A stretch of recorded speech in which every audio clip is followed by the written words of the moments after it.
Hello, how's it going? All right, if you expected the Vuex talk, I apologize, but I think, I get a reverb. But I think this is going to be more exciting because this is new stuff, right? Most of you probably already know what Vuex is. So today I'm going to be introducing Vue CLI 3.0, which is the next major version of our CLI. So before that, we know that Laravel comes with Laravel Mix, and it already supports Vue out of the box. So I'm just curious how many of you have used Vue CLI older versions, like 2? Great, a decent amount. How many of you have used the latest 3.0 RC? OK, quite a few. Nice. A lot of you probably haven't heard about the new CLI yet, so this is going to be introducing like what changes we made, what new features is included, and why you might want to consider using this instead of the built-in Laravel Mix integration. So let's get started. So first, what exactly is Vue CLI, right? So Laravel has its own CLI. You scaffold your projects with Laravel new, and inside of that, Artisan kind of serves as a kind of a CLI because you use it to scaffold stuff inside your Laravel project. So in front-end world, right, in the very early days, really it doesn't make sense to use a CLI for doing front-end work because you just write HTML, CSS, JavaScript, and you put it up in a browser, and it should just work, right? But as time has changed, and today you have to, if you want to use the latest features, VS 2015, you want to use preprocessors, Sass/CS stylus, you pretty much always have to use a build step. And moreover, if you want to use Vue single file components, right, you definitely need a build step. So the CLI, manually scaffolding all of this, making sure everything working correctly, is a pretty intimidating task, especially if you do not specialize in front end, right? So, which is why Laravel Mix exists, to make your life easier as a developer. And Laravel Mix is also doing a great job, but as it comes to Vue, right, specifically for Vue, and specifically for front-end applications that are more complex, right? We want something that allows you to take Vue to its full potential, building really large-scale, complex solutions. And we also want to ease the integration of Vue with other tools in the front-end ecosystem. So not just limited to CSS preprocessors, but also things like TypeScript, linting, or PWA integration and testing, front-end unit testing, and all that kind of stuff. So this is a very, very high-level comparison of why you might want to consider Vue CLI instead of Laravel Mix. If you are just building a relatively traditional Laravel application, you just want to occasionally use Vue on mostly server-side render routes, Laravel Mix is a really good choice. You should stick with it. But if you're looking for building single-page applications, and pretty much you only use Laravel as the backend API, and most of the UI is handled on the client, and you just the front end just communicate with the back end via a standard API layer, then in those cases, you might want to use Vue CLI because it comes with more robust support for tools to help you build larger scale front end, including testing solutions, linting, PWA integrations, and a lot more, which we'll talk about later in this talk. Now, go back to the previous version of our CLI. Vue CLI 1 and 2 is really not a full-blown CLI. It's really just a scaffolding tool. All it does is pulling some Webpack-based templates from GitHub repos and scaffold it on your machine. And everything then is delegated into the NPM scripts inside the project. And the tooling configurations is directly contained in the repo. This means it's bare bones Webpack, right? Webpack is a direct dependency, and all the loaders, all the stuff is directly exposed to you. And the file that configures Webpack itself is also directly checked into the project. So if you want to tweak things, you have to go into that several hundred lines Webpack configuration file and tweak it yourself, which isn't exactly fun. Well, there are some good parts of this, right? The CLI 2 was extremely simple. It's really just pulling something from a GitHub repo and put it on your disk. And it's completely open to customization. This is actually important because over time we realized that it's almost impossible to provide this one and only configuration that will fit everyone's needs.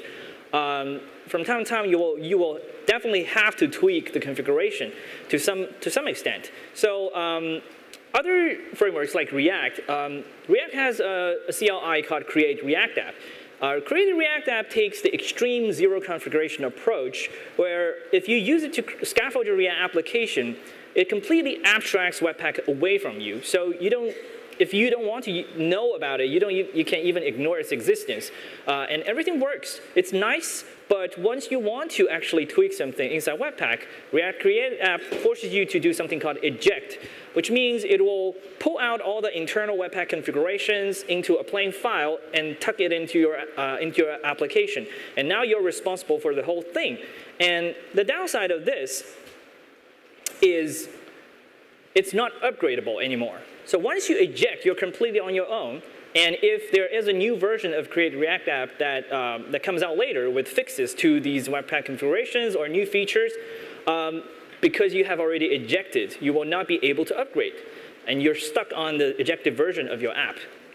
So there are some limitations to this kind of zero configuration approach. And the earlier version of the CLI is pretty much in an already ejected mode the moment you create your app. So that's even worse, right? So pretty much it means once you scaffold your project, you will not be able to automatically get latest upgrades. And it's not exactly easy to migrate to new versions. And these raw Webpack configuration can be extremely intimidating if you are not familiar with it.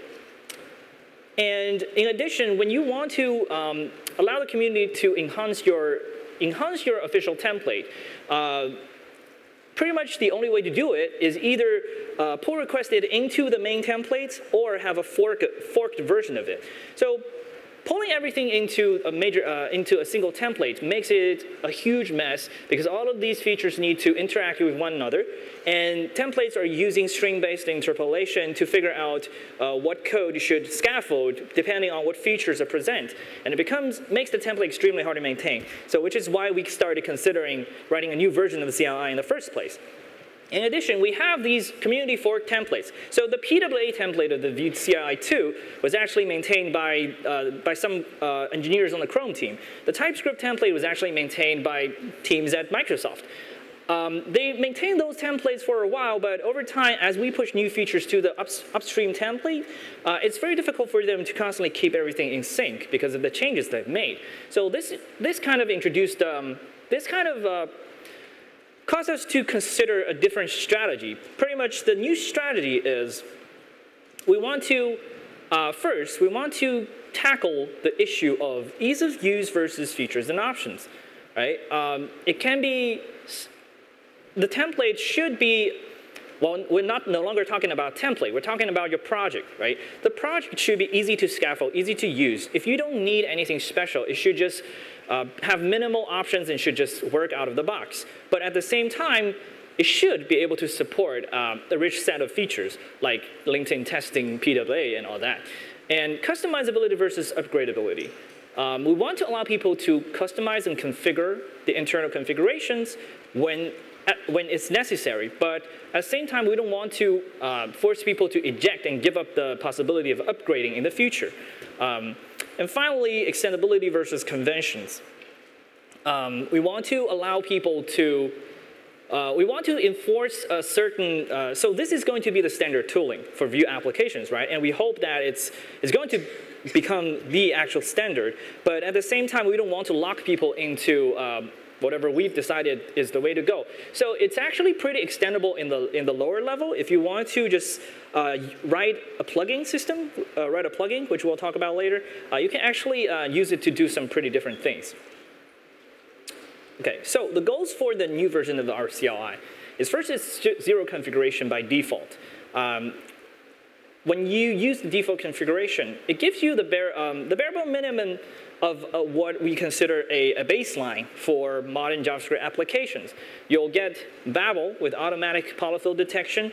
You'll get ESLint that catches runtime errors as you save your files. and you'll get Webpack-based hot reload, and it's based on Webpack 4 with all the goodness like tree shaking. It also automatically generates an HTML file with correct long-term cache and hash for your assets. It also gives you automatically injected preload and prefetch directives so that page load faster in modern browsers. So that kind of includes basically 80% of the features that we want to give you with literally zero config. Additional features can be shipped as built-in plugins. So we'll see the amount of built-in features that we support. And everything should be configurable without ejection. So you don't ever have to eject, so you can always upgrade to a newer version if we ship a new version. Everything that isn't built in should also be implementable as a plugin. So this is something that we, when we're designing the API for the plugins, we want to make sure we allow the community to contribute and build their own plugins to solve their specific problems. And in fact, features like testing, linting, and all of these are implemented as plugins as well. So these are pretty much references you can look at to see how you can build something similar. OK, so zero config. Let's just do a quick demo. So to install the new version of CLI, you just do npm install global @vue/CLI. So one thing to really note is Vue-CLI is the old 2.x version, and the new version is @vue/CLI. Okay? So assume we have already installed it on our machine. I'm going to, let's make this bigger. Even bigger. OK, this looks good. All right, so Vue, oh, this is too big. Anyway, so you see a bunch of commands. So most of the time, you'll be interacting with the create command. That creates a new project, right? So the first time you create something, hello, it'll ask you to pick something called a preset. So a preset is essentially you can consider it the equivalent of 2.x templates. And it's just a JSON file that specifies the plugins, the features that you need in a newly scaffolded project. So the default preset is Babel and ESLint, and that's pretty minimal, bare bones. And then you can also manually select features. So for the sake of demonstration first, we're going to do the default first. And to skip the prompts entirely, you can do Vue create default hello. And that creates a new project. So this actually skips the npm install or yarn install process because this is set up in a local test environment. So it has already linked all the dependencies. But if you do it in a real machine, you'll actually see it install all the npm dependencies for you.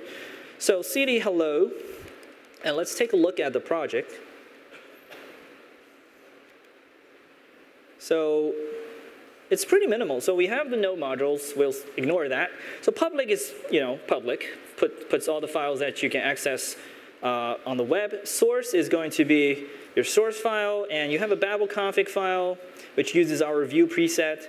And that's pretty much it. So the thing you should be looking at are these npm scripts. So you can start a dev server using the serve script, build for production, and perform linting.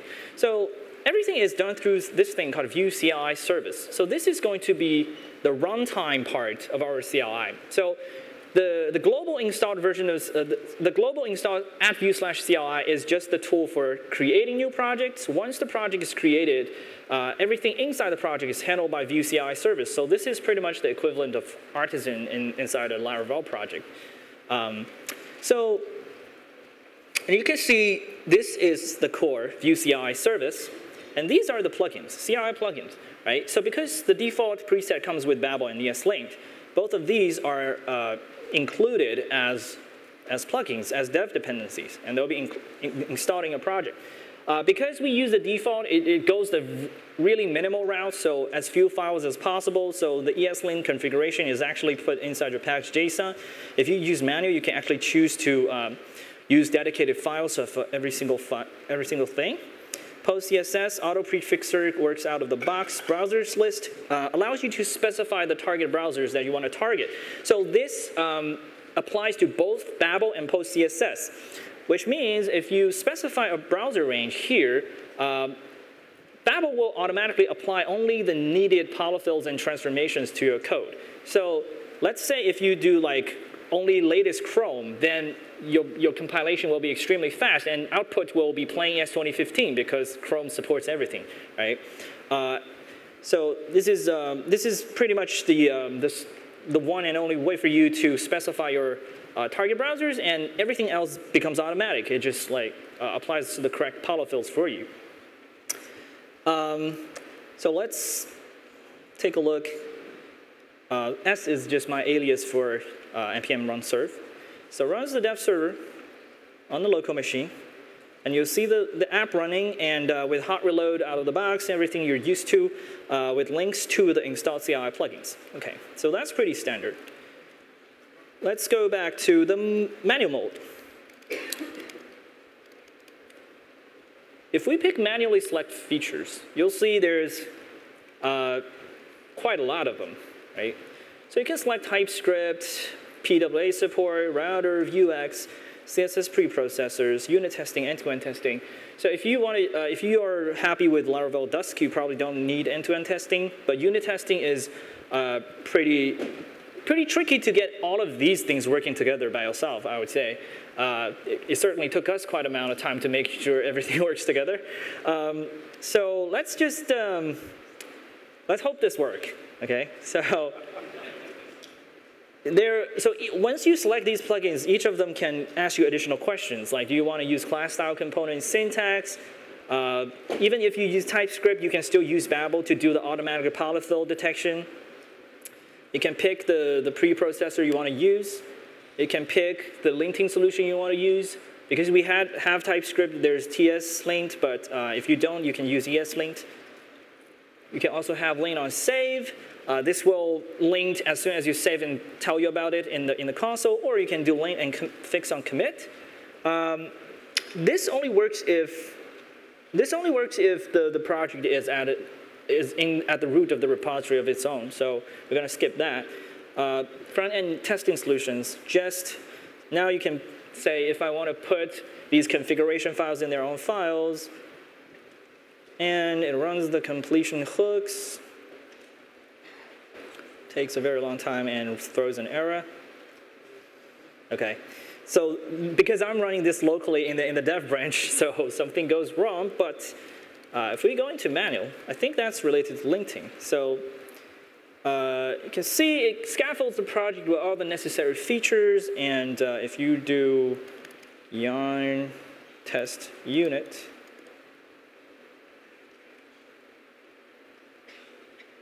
runs your unit tests. So if we look at this project, you can see you can configure all the existing tools.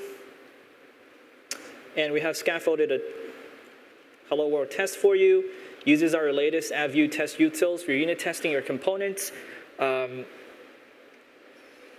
everything works together. So you can even get proper linting for your Vue files. So TS-link even works on these TypeScript parts embedded inside your single file Vue components. So usually if you were to configure all of this yourself, there's actually a lot of tooling plumbing to do. But the job of Vue CLI is really just to make sure all of these things works together out of the box for you. Okay, so look at this. We've looked at the basic feature creation. So let's go on to instant prototyping. Right? So for front-end developers, oftentimes when I oftentimes have this thing called a rush of ideas. Sometimes I just see something, I'm like, oh, maybe we can do this, or oh, how about that idea, right? I want to try it instantly, really fast, but I don't want to go through the process of waiting for 10,000 npm packages to install before I can actually do anything, right? So Vue CLI 3 actually comes with this really neat feature called instant prototyping. So the first thing you need to do is to install a global add-on called @vue/CLI service global. Once you have that installed, your Vue command will give you this command called vue serve and vue build. And what you can do is I can do just create a plain file, template, h1 hello Laracon, template, hello Vue. So we have a hello Vue here. So we're going to run Vue serve hello Vue. And that starts the same hot reload Vue dev server right at your fingertip. And if you edit the file, everything works. You can even configure, use like Babel RC or PostCSS-RC to configure this a little bit. But because it shares the same underlying toolchain, right? So once you're happy with the prototype, you can literally just copy the file into a properly scaffolded Vue CLI app, and it'll just work the same way. So this is a really nice way to just very quickly try out new ideas. OK, so let's go back to the presentation. And these features we already talked about. And it even comes with a UI, right? So it's funny because it's called Vue CLI, but it has a UI. So this is called CLI UI. All right, so let me just quickly show what it does. You just run Vue UI. That's it. Okay, so we start the UI right inside your browser. And because I already have a project previously, so this is looking at the project. But we can go back to the project manager. So this is, if you didn't, first time using it, you'll be looking at this, and you can create a new project. So I'm going to go into the research directory, create a new project here, give it a name, hello Laracon, package manager, additional options, do I want to blah, blah, blah, initialize the Git repository, yes. So I can pick a preset, you can even pick remote presets, which means you just put a JSON file in a GitHub repository, and you can have your own preset shared across your team. So we're going to use the default preset here. Oh, local dev machines. OK. That's bad. All right, let's see what's going on here.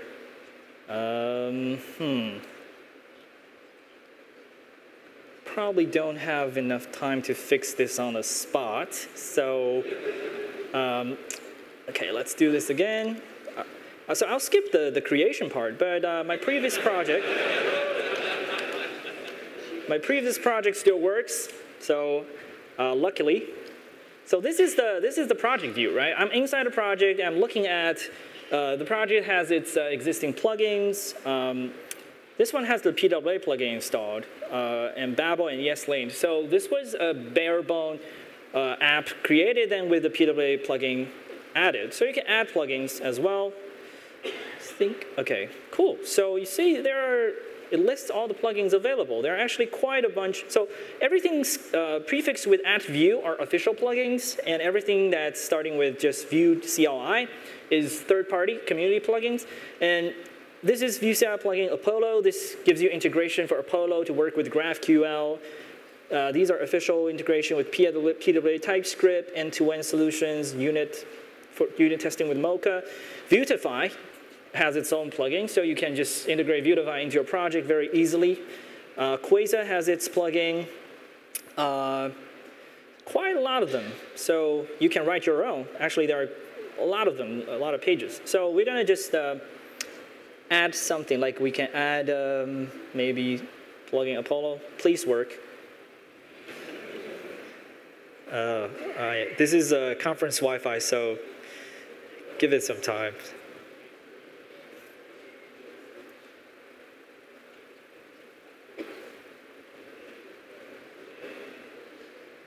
Fetching packages, linking dependencies. Woohoo! It worked.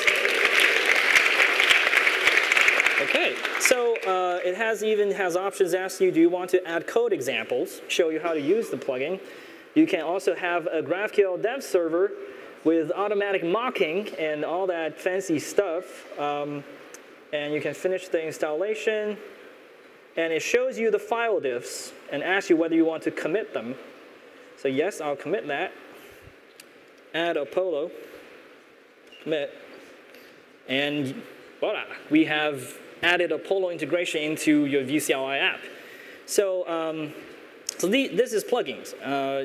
You can also add a router and Vuex if you forgot to add them in the beginning. So dependencies, well, it's not very interesting. Configuration, the more interesting part is the tasks, okay? So this shows the tasks that's available in your application. So this is the serve task. It gives you this really nice dashboard. So you can use this to actually serve your app. So, oops, there's some error here.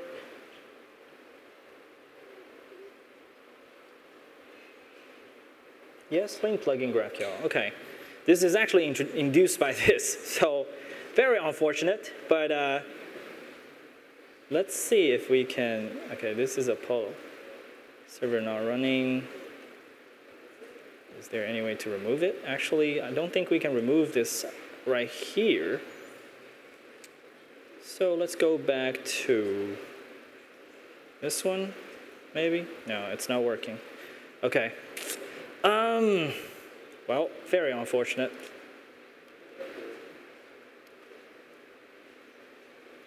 Oops.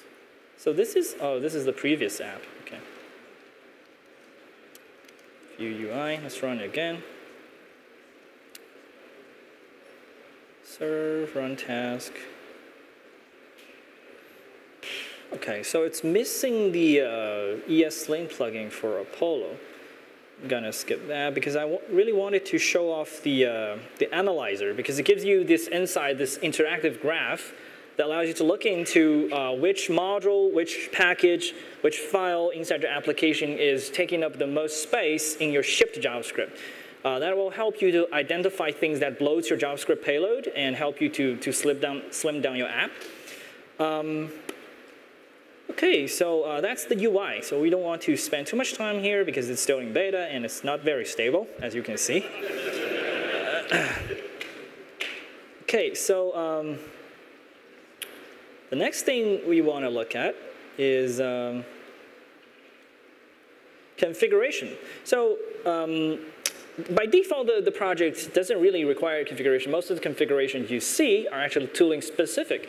You can configure Babel or PostCSS or browsers list. These are integrated tools, right? So because it doesn't make sense to force you to use this one single Babel preset. So we allow you to tweak all of that. But in addition, sometimes you might want to get your hands dirty with Webpack. So in that case, you will need a dedicated configuration file called vue.config.js. This gives you pretty much access to configuring everything, including Webpack configurations and the dev server behavior and all that. And the one thing that's cool about this is configure Webpack. There are two ways to configure Webpack in the Vue CLI 3 project. So the first thing is First is called configure Webpack, as it does what it says. You can just specify some Webpack options here, and it will be smartly merged into the resolved Webpack configuration. But if you want to do something more specific, and which is going to be very difficult if you're using something that's mergent-based. For example, you want to pick an existing loader, Webpack loader, and tweak its options. You want to pick an existing Webpack plugin and tweak its options, right? This is something that's pretty tricky if you don't have some dedicated tooling to do this. But Vue CLI 3 gives you this thing called chain Webpack, which gives you an abstraction over the Webpack configuration that allows you to precisely target internal loaders and plugins in the existing Webpack configuration and tweak them. So to demonstrate this, let's go back to let's go back to the Hello project that we created, and we can run a command called vue inspect. And it actually gives out this Webpack configuration in a. So you can see the Webpack configuration that's finally resolved, but it gives you all these hints of how to target them using the Webpack chain conf syntax. So you can target a specific plugin, for example, the HTML plugin. You can even see its its constructor options. So you can target this HTML plugin and tweak its options. The good thing about this is you're not directly editing the internal config. So your changes, your these modifications that you make is checked into your project inside Vue config.js. And if you upgrade Vue CLI to a future version, it will still work, right?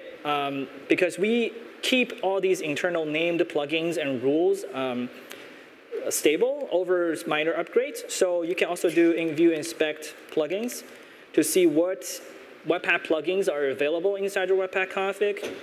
You can also do rules to see all the available rules that we have pre-configured for you. So you can inspect a specific rule, for example, Vue inspect rule Vue. So this is the specific Webpack rule that is targeting Vue loader. So you'll be able to target all of these precisely inside chain Webpack to know how to tweak them, and without breaking your chance for upgrading in the future. And then you can configure the dev server behavior here. So this is, when you proxy something to localhost, this means any request that does not match a static resource will be proxied to this URL instead. So this is very useful when you want to use Vue CLI's dev server, which provides hot reload and all the fancy features, but at the same time you want to serve your backend on a separate address, for example, from a Laravel app. So this is the syntax for chain Webpack. So you can target the Vue rule and modify its options. So this is actually the syntax for adding a new rule. So for example, you want to add a completely new Webpack rule for handling a different type of file. You can do this yourself. You can tap a name plugin. This is the example of targeting the HTML plugin and changing its minification options. So this is really low level, but sometimes when you have a very large app, you won't work on it for a long time, you will eventually come up with these very specific requirements. And if the tool doesn't give you a way to do that, well, it's very frustrating. But luckily, you can pretty much tweak almost everything inside Vue CLI 3. So this is really just changing how your HTML, production HTML is minified to minimize the payload. Okay, extensible with plugin. This we are actually already kind of showcased. You can add plugins via the UI, or you can use the command line to just Vue add. To add PWA to your capability to your app, you just do Vue add Vue/PWA, and you can add third-party plugins, Vuetify. So add Vue/PWA expands to add Vue/CLI plugin PWA, and Vuetify expands to CLI plugin Vuetify. And the plugin API is pretty powerful. You have the same chain Webpack API to tap into the Webpack configuration to change things in the Webpack config. You can register custom commands. For example, when you have the unit testing plugin, it registers the command by injecting an additional command under Vue CLI service. So those are injected by plugins. And you can inject prompts and files generator. So when you scaffold a new app, a plugin can actually have an opportunity to show some prompts to the users to determine how it wants to scaffold the project. Okay, so now those were, that was the plugin. And then we have something called build targets. Build targets is, so by default, your app, when you create it, it's in app mode, right? You're building an app, you're building something that's going to be served over the browser, but sometimes you might want to leverage the same underlying tool chain to do something different. For example, you are building a Vue component that you want to share with others as a library, or maybe you want to ship your Vue components as native web components, so other people can just use it without a build step, right? So Vue CLI 3 actually supports that. So the first thing you can do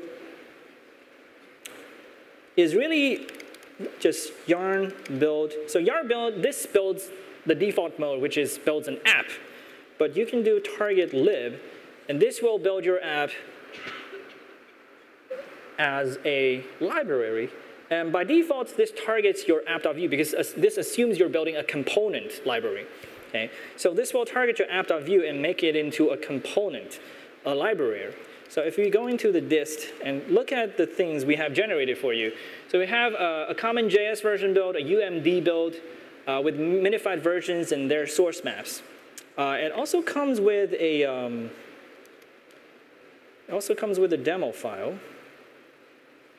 So this is actually the same app because it looks the same. But if you look at the demo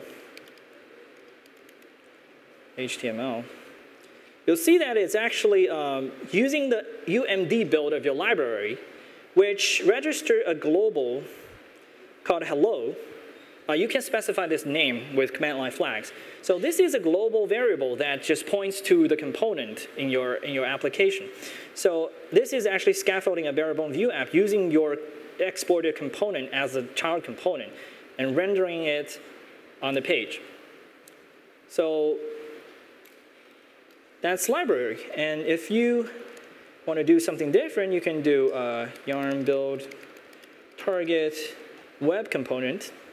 Oh, so when you build as a web component, it requires you a name because web components have specific naming requirements. So I'll just call it WC demo. Now if we go into dist and look at the demo again, now you see we are still just including the script, but now this is native elements, native custom elements. This script includes your component, and then it uses a wrapper to register your Vue component as an actual native web component. So anyone that includes this script on their page will be able to just drop this directly into anywhere. So this is actually a native component. It's not like Vue taking over the page or anything. Vue is contained within this.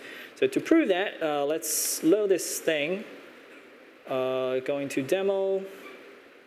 So going to inspect. And take a look at this. This is an actual native component with the shadow DOM. And our app is actually inside the shadow DOM. So this allows you to ship your Vue components as native web components. And notice that while I was building the app, the library, and the web component, I was using the exact same code base. So you reuse the exact same tool chain, the same development experience with hot reload and all that, but you can use the same code base to ship different versions of the things. So you can build an app, and when you feel like there's a component that's really nice inside your app, you can actually use Vue CLI to target that specific component and build it as a web component in your library to share with other people. So that is pretty neat. Okay, so now let's go to, so this is already components.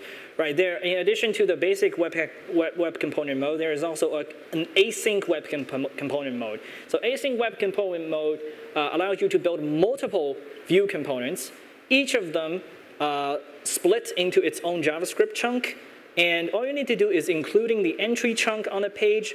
And when the corresponding custom element is actually instantiated on the page, it'll asynchronously fetch the corresponding implementation to render then render that component inside the custom element. So this is important because when you have a large collection of components, right? For example, you have 30 components, and the whole thing may be like 1 megabyte of JavaScript. You don't want to load all that JavaScript up front if your user may only be using maybe half of them, right? So code splitting web components gives you this really nice benefit of minimum initial payload, but fetch everything on demand. And finally, that we have this really cool feature called mod mode, which allows you to ship native ES 2015 to the browsers today. So how many of you still have to target IE 11? OK, pity for you. But so you still have to, right? You have to use Babel. You have to use a lot of polyfills if you want to use latest features. And that makes your JavaScript heavy, that makes your compilation process slow. And the most importantly, a lot of these new native features are actually pretty well optimized in these modern browsers. So shipping native ES 2015 Plus actually results in smaller bundles, faster execution, and it's just a pure win. The downside is you can only use them in browsers that support them. Luckily, there's an interesting thing called script type of type equals module. So this is a relatively new feature in modern browsers, and only really new evergreen browsers like latest Chrome, Firefox, Safari, Safari 10 plus, I believe, and Edge 15 or 14 plus. So that's pretty new, right? So not everyone have the luxury of only targeting these browsers. So you still have to take care of the older browsers, which means older browsers become the lowest denominator and you have to always compile everything. What if we can selectively ship modern bundles to these modern browsers and ship legacy bundles only to the older browsers? So there is actually a way to do that, and that is script type of module. So when you have script type equals module, this script tag is only respected in browsers that supports it, which means it will just be ignored in older browsers, right? So we can use script type module to ship our modern bundle, and use script type equals no module to ship the legacy bundle. So script type of no module is just exact reverse of this. It's respected in the older browsers, but ignored in the newer browsers. Actually, I think it's not type. It's just script no module. So script no module, it's a Boolean attribute. So no module tells the modern browsers, hey, don't load this script file. But older browsers don't even know what it is, so it'll just load it as a normal script without a type, right? So this gives us a very simple mechanism to selectively ship different bundles to the browsers. Now the next step is we just need to figure out the correct polyfills and all that to apply to our modern bundle, because sometimes you may still use like stage 2 features or something like that, and you still want to use Babel for that. So Babel preset env actually gives you a target called module. So that means when you use that target, Babel preset env will automatically only apply the polyfills and transformations necessary for all the browsers that support script type of module. So we have this really nice toolchain now, and when everything is integrated into Vue CLI 3, all you need to do is do yarn build -- modern, and this kicks off modern mode compilation. And you'll see first it builds the legacy bundle, and then it builds the modern bundle. So you can see the difference in size. The legacy bundle is 28 kilobytes gzipped, and the modern bundle is only 22. So that's a pretty decent size improvement, right? And the code also runs faster because a lot of these native features are more optimized. And transpiled code typically has a lot of, if you look at the transpiled code, you'll know what I mean. They're really bloated. It has a lot of extra checks to make sure everything is according to spec, and that hurts performance. So if we look at the disk directory and look at the index.html, and let me format that. So you can see we use script type of module, type equals module, to load our normal chunks, normal bundles. So these are modern versions. And we use script no module to load our legacy version of the same bundles. And this part is just a little hack to make sure no module is actually ignored in Safari 10. Safari 10 is a special case because it doesn't know to respect this, so we need to make sure it doesn't load both versions. But aside from that, this is a very minimal addition to our HTML, but we get automatic selective shipping of different bundles depending on the feature support of our browsers, which is really nice. And there's literally nothing else you need to do to use this. So you just add the -- modern to your build command, and you get this for free. So I really don't think there's a reason not to use this, but there might be small caveats that we haven't really encountered in production yet, so it's still an optional flag, but I'd encourage if you do use it, you should try it out. Okay, so yeah, so this is the modern mode, and you can see that it ships different versions of your bundle. Okay, so now the final question a lot of you might be interested in is how do I actually use this with Laravel? So to use it with Laravel, the way you organize your code is really up to you. You can put Laravel app in one repository, and you can put the Vue CLI app in another repository. It's up to you, but if you want to, you can also put the Vue app inside your Laravel app. But the organization is going to be different from what the out-of-the-box configuration is like. So I'm going to quickly walk through of how you actually do that. And it's actually not that complicated. So I already have a demo project here that's already scaffolded. I'm not going to go through the full process. So let's just look at the already scaffolded app. First thing is you create a variable Laravel app, and then inside the Laravel app, so Laracon is the directory I created this Laravel app in. And I go into this directory and just do Vue create front end, or you can name it whatever you like. So after the creation, because I've already done that, I'm going to skip this command, and we'll see the front end is just a typical Vue CLI app that's living inside your Laravel app. How do we connect this to the Laravel pipeline? So add a Vue config.js file and add a few things. The first is you want a proxy, the dev server proxy. So when you use the Vue CLI dev server, you want to proxy all non-static asset requests to the backend. So I'm using valet to serve a Laravel app at laracon.test. So I'm going to just proxy it there. And this will make all your /API requests go to the Laravel backend. Output directory, I'm just going to point it to public, which is the public directory of the Laravel app. That's right here, right? And then I use chain Webpack to go into the HTML plugin of Webpack. So this is the plugin that's responsible for generating the HTML file, right? Because Laravel doesn't know to embed these assets, links with hash and all that, modern mode, right? How do you leverage that? So you tweak its output location to resources, views, index, blade, PHP. So accordingly, you, inside your routes, inside your web routes, I'm adding a catch-all route because this is going to be a single-page application. If you use the HTML5 mode of the router, you want to make sure all requests actually serve the same HTML file. So I'm going to just take it to the SPA controller, which I've created here inside controllers, SPA controller. And all it does is just render the index view, which goes to resources views, index blade.php. So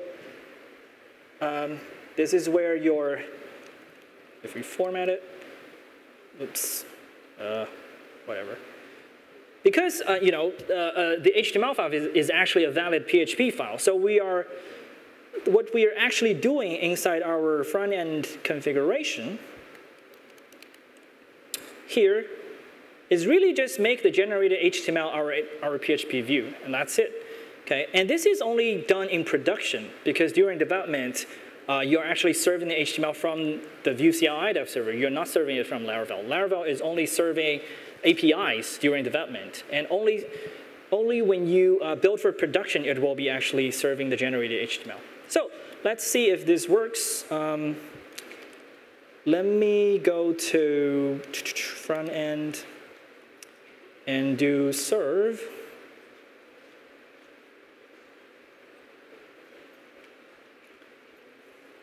So this is doing hello Laracon, and just to show this is actually working, let's take a look at the network pane. It's actually making a request to API/API mock, okay? So which is a route that we have defined in the Laravel app inside API. We have a route at API mock that just returns a object called message hello Laracon. So if we change that and reload our app, it updates and it integrates nicely. You get everything comes that included in Vue CLI 3. You get everything from Laravel, and everything just works really nice together, actually. So you can then build for production.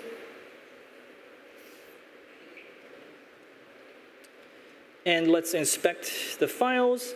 So the generated assets now goes into the JS, the public directory. As you can see, these are the hashed versions. So the reason these are hashed is, you want them to be good for long-term caching and invalidates instantly. And also, if you go to resources, views, index-PHP, you can see this actually has all this correct asset links embedded, and this HTML is also minified. So you're serving like the minimum amount of payload. And just to make sure this actually works, I'm going to go to laracon.test. And it's indeed working. So I've put up this repository on GitHub at YYX99. That's my handle, and you can go to this and copy it and just see how it's integrated together. Laravel-Vue CLI 3. So this is going to help you integrating Vue CLI 3 with Laravel. And that's it. Thank you.